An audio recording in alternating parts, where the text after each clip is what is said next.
నాగార్జున నాన్నగారు ఎవరు పెట్టుకున్నావు రోట్లో లంచా కొడక సరిగ్గా పెట్టు నా సుల్లి పెట్టి ఎవరా రోట్లో నీ అబ్బ దిగ్గ నాన్నగారు మీరు అనవసరంగా మాట్లాడుతారు. అనవసరం మాట్లాడేది లచ్చా కొడక గాలికి పెరిగి లచ్చా కొడక నాకు వేరే నా పేరు చెప్పుకుంటూ నాగేశ్వరరావు కొడుకు కట్టుకుంటూ రోడ్డు మీద దిగుతావరా దొరికిన అబ్బాయిలా బెడ్డి మీద దేతాడి దిగుతూ ఎవరి పెళ్లి కట్టావు డబ్బు స్టోరీస్ నీ తల సుల్లి. నాన్నగారు నేను ఉండేది మీ ఇంట్లోనే. నా ఇంట్లోనే సుల్లి పెడతావా లచ్చా కొడక. సుమంత్ ఎంతమంది తెచ్చావు ఇప్పుడు నాకు? నాన్నగారు నాకు తెలిసిన ఎవరు బిరిబాబు 50 మంది దిగుకుంటాను. కేవలం సంతోషమైన సినిమాలో ఇద్దరు హీరోయిన్లు తనాదర దిగుతుంటే మేము ఉట్టికొచ్చుకుంటాం. నాకు భయపడి ముసలోళ్ళమైనా మాకు శక్తి కూడా అవుతుంది. ఏమంటావు నాకు అర్థం? నాన్నగారు మేము దింగుతున్నాం. బూతులు మాట్లాడకు లచ్చా కొడక.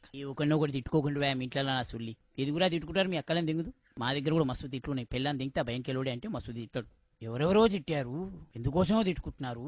మా జోలికి ఎవరు రావట్లేదు. ఇంకే మాకెలోడే నీ జోలికి ఎవరు రాడు. గలీ లంచ కొడుకున్నాం తెలుసు. నీ అయ్యని చంపినాం, నా రోడ్డు మీద చంపినాం. ఎవరైనా అడిగాడా?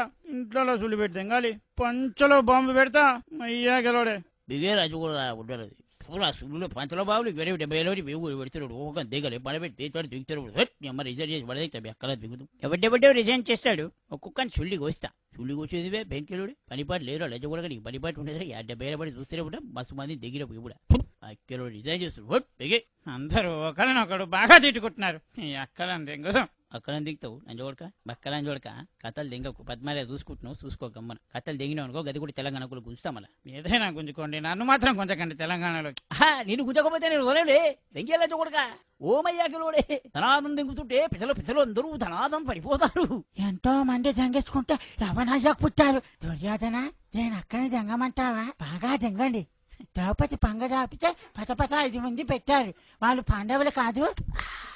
ఒక్కసారి దింగుతా. ఐశ్వర్య నేను దింగుతుంటే మా సుల్లి అప్ప పీకుతున్నట్టే ఉంటుంది. ఒక్క అడుగు వాడిపోతే వీడిపోతా నేను పోతే నా అమ్మ మొగుడు అంటే ఎవడైనా వచ్చి ఐశ్వర్యాన్ని దెంగితే